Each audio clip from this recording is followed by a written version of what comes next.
ना पिछले 24 घंटों में जो हुआ है ये सब देखकर मुझे पता है आपके माइंड में भी एक सवाल आ रहा होगा। आखिर हुआ क्या? एक क्षण में हम लोग पाकिस्तान के एयर बेसिस को बॉम्ब कर रहे थे।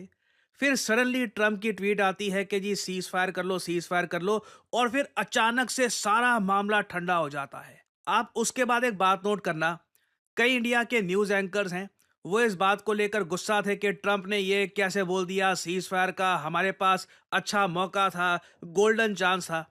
फिर अचानक से लगता है कि जैसे शो के बीच में कुछ कॉल आई है, कुछ उनको बताया गया है, और फिर न्यूज़ एंकर भी ठंडा हो जाता है।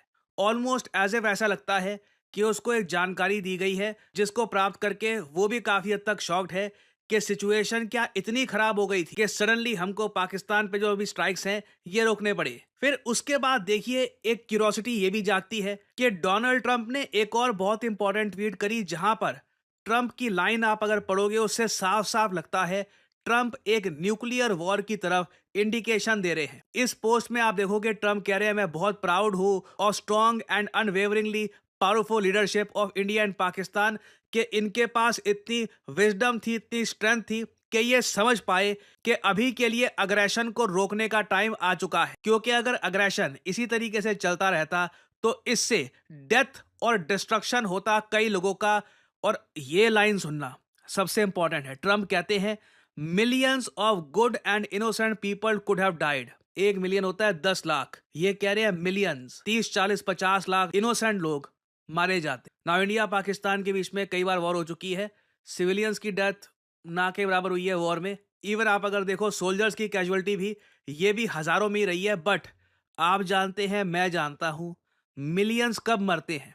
ये लाइन पे फोकस करो, millions of good and innocent people could have died. ये कब होता है? एक न्यूक्लियर वॉर में, जब न्यूक्लियर वेपन यूज किए जा रहे हो, तभी न्यूक्लियर वेपन्स को लेकर दुनिया का हर देश काफी हद तक एप्रीहेंशन रखता है, कोशिश करता है कि न्यूक्लियर वेपन्स का इस्तेमाल ना हो। हाँ, एक बार को आप कह सकते हैं कि जिस देश ने 2 एटॉमिक बॉम्ब गिराए थे जापान पे सिविलियंस पर, वही देश कह रहा है कि जी मिलियंस ऑफ पीपल डाइड।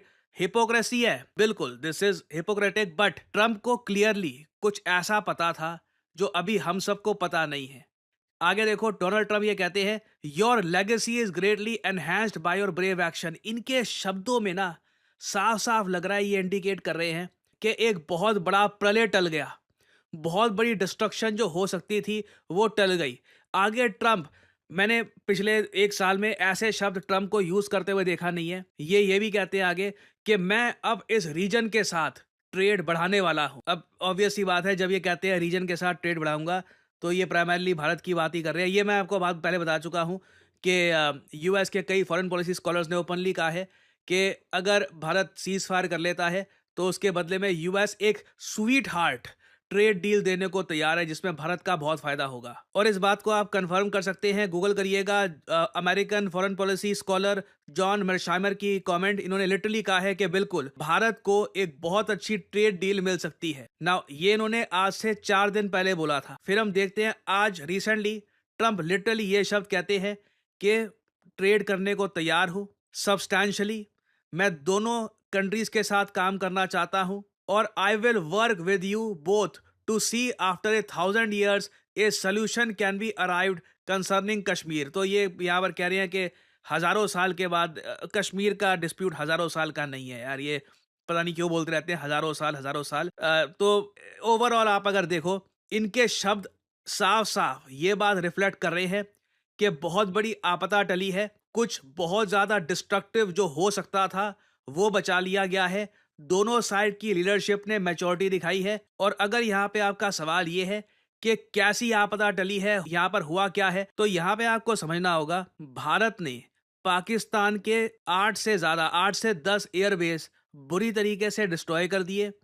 अब पाकिस्तान धीरे धीरे ये भी एडमिट कर रहा है कि ग्राउंड पर इनके जो कई एयरफोर्स के लोग थे ये भी मारे गए हैं। पहले कह रहे थे कि कुछ नुकसान नहीं हुआ है।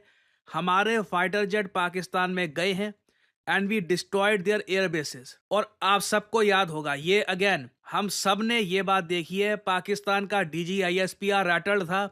इनका पूर्व एयर चीफ मार्शल कह रहा था जो हिंदुस्तान ने कर दिया है आज, दिस शुड रैटल अस। हमारी हालत आज के समय बहुत खराब है। Leadership job is to look into the future. जी, आज जो हुआ है this should rattle all of us. ये बड़ा मुश्किल वक्त आ गया है जी। इसका हमारे पास एज ऑफ नाउ कोई जवाब नहीं है। और मेरे ख्याल में तो सूरत हाल परेशान से परेशान कुन होती जा रही है, बिकॉज डी एस्केलेशन नहीं होने वाली इस तरह से जब तक कि अमेरिका प्रेशर नहीं डालेगा। और याद रखिए 4 दफा इंडिया ने आप पे पूरा अटैक करने का प्लान बना लिया था। ये वीडियो बहुत ज़रा मैटर करती है। ऑपरेशन सिंदूर के अंडर मैं कहूँगा भारत की एक तरफा डोमिनेंस थी, पाकिस्तान कुछ नहीं कर पाया। इनका एक मिसाइल लैंड नहीं किया।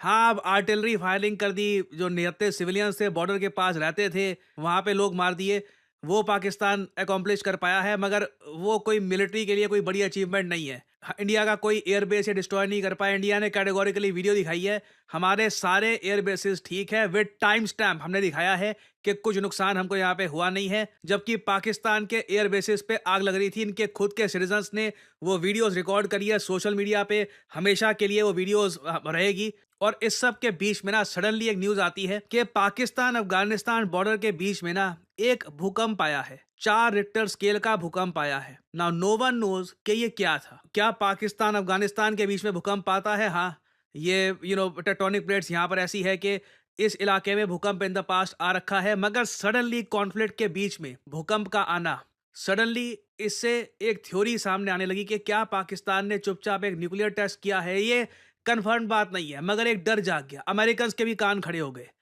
कि पाकिस्तान क्या कर रहा है। फिर उसके बाद जब ये बात कंफर्म हो गई कि इंडिया जो पाकिस्तान के एयर बेसिस को डिस्ट्रॉय कर रहा है ना, उसमें एक इनका एक बहुत ही इंपॉर्टेंट एयर बेस है नूर खां, जो पेशावर में बेस्ड है। मैंने आपको बताया था पेशावर में पाकिस्तान की मिलिट्री के हेडक्वार्टर्स है।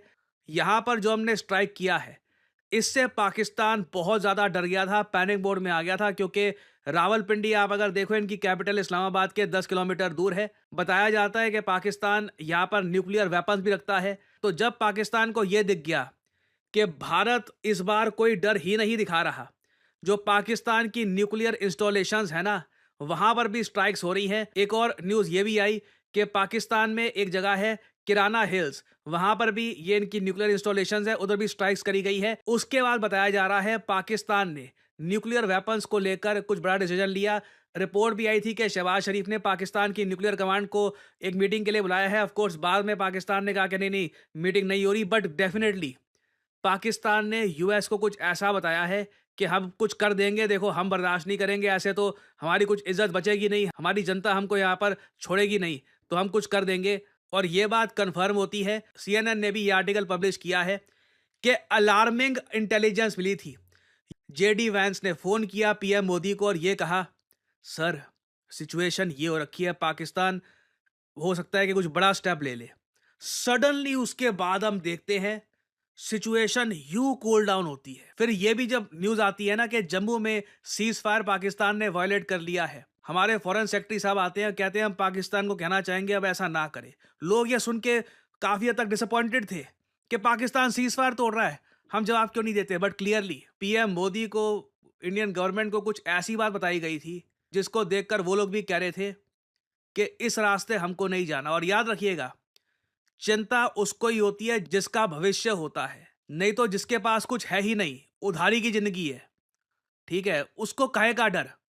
और उसके माइंड में वैसी बातें चल रही है कि यहाँ पे तो ऐसे ही मैं टहलने के लिए आया हूँ। तो डोनाल्ड ट्रंप की जो ये कमेंट है क्लियरली दिखाती है कि एक बहुत बड़ा विनाश होते होते टला है। The death and destruction of so many and so much millions of good and innocent people could have died. ये लाइन काफी हद तक इंडिकेट करती है कि एक न्यूक्लियर वॉर अवॉइड करी गई है, नहीं तो आप जस्टिफाई नहीं कर सकते। I mean normal conventional war में मिलियंस अब तक नहीं मारे गए। 1971 इंडिया पाकिस्तान वॉर देख लो, मिलियंस कहीं से नहीं मारे गए थे। मिलियंस वॉर में तभी मरते हैं, याद रखिएगा। ये मिलिट्री कैजुअलिटीज की बात नहीं कर रहे, हम यहाँ पे स्पेसिफिकली कह रहे हैं इनोसेंट लोग, सिविलियंस मिलियंस की संख्या में तभी मारे जाते हैं जब एक न्यूक्लियर वॉर होती है। तो आई थिंक जो हुआ है यहाँ पर, इसके रिगार्डिंग जो इंफॉर्मेशन है धीरे धीरे सामने आएगी, बट शायद दुनिया एक न्यूक्लियर वॉर के ब्रिंग से बिल्कुल वापस आई है। और पाकिस्तान के बारे में देखिए, अनफॉर्चुनेटली ये एक ऐसी रियलिटी है जिसके साथ हमको जीना होगा कि ये एक ऐसा देश है जिसको अपने फ्यूचर की कुछ पड़ी नहीं है, ना अपनी इकोनॉमी की पड़ी है, ना इनको परवाह है इनके कंट्री के वेलफेयर की। यहाँ पर लिटरली इनकी सरकार आतंकवादियों के साथ मिली हुई है और ये कैसे भी करके न्यूक्लियर वेपन्स की प्रोडक्शन के अंडर एक देश चला रहे हैं। इसका सोल्यूशन क्या हो सकता है? एक ही सोल्यूशन है, डी न्यूक्लियराइजेशन। ये कैसे हम अचीव करेंगे? बहुत ही मुश्किल ये रास्ता होगा, बट बिना डी न्यूक्लियराइजेशन के पाकिस्तान को अटैक करना इट इज पॉइंटलेस, क्योंकि हर बार या तो यूएस या यूरोपियन यूनियन कोई ना कोई आ जाएगा, वो कहेगा नहीं नहीं नहीं नहीं, ये रहने दो, तबाही हो जाएगी। सो या बताइएगा यहाँ पे आपके क्या थॉट्स है इसके बारे में, मैं जानना चाहूँगा आपके विचार, कमेंट सेक्शन में शेयर करिएगा।